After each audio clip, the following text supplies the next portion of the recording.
Nous allons aborder dans cette leçon le principe des calques dans InDesign CS5.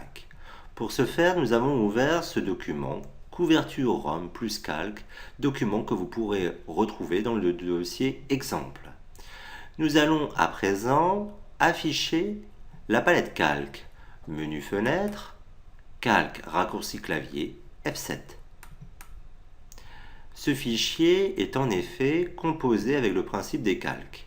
Ce principe permet de gérer de manière parfaitement structurée notre mise en page. Ici, nous avons créé des calques pour chacune des composantes de notre document.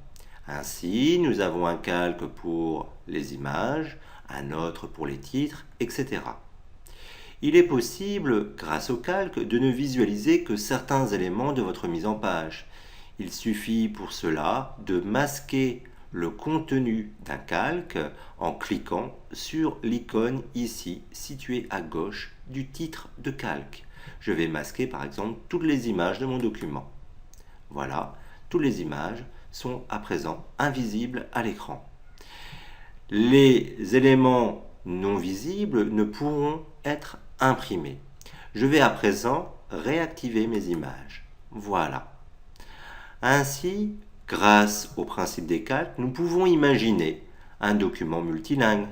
Sur un calque, nous pouvons déposer par exemple du texte en français, sur un autre calque du texte en version anglaise. Nous pouvons masquer ou afficher l'un ou l'autre, de même à l'impression, nous pourrons imprimer l'une ou l'autre version. Cela éviterait de créer deux fichiers spécifiques.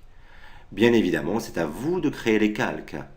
Vous constatez que nous avons pour chacun des calques ici une petite coche.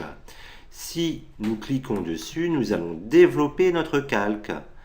J'ai cliqué ici sur la coche fond de page. Je constate que dans mon calque fond de page, j'ai un rectangle. C'est ce rectangle qui compose mon fond de page. Si je développe ici le calque image, j'ai ici les deux images qui sont associées au calque image.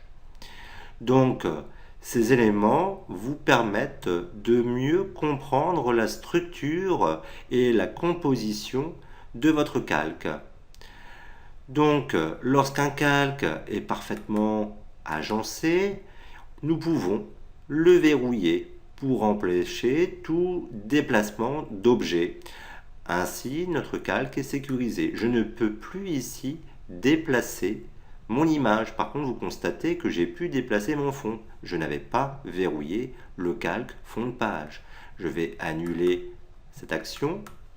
Je vais verrouiller également mon fond de page. Eh bien, je ne peux plus déplacer ni les images, ni mon fond de page. Par contre, je pourrais déplacer les éléments textuels ici.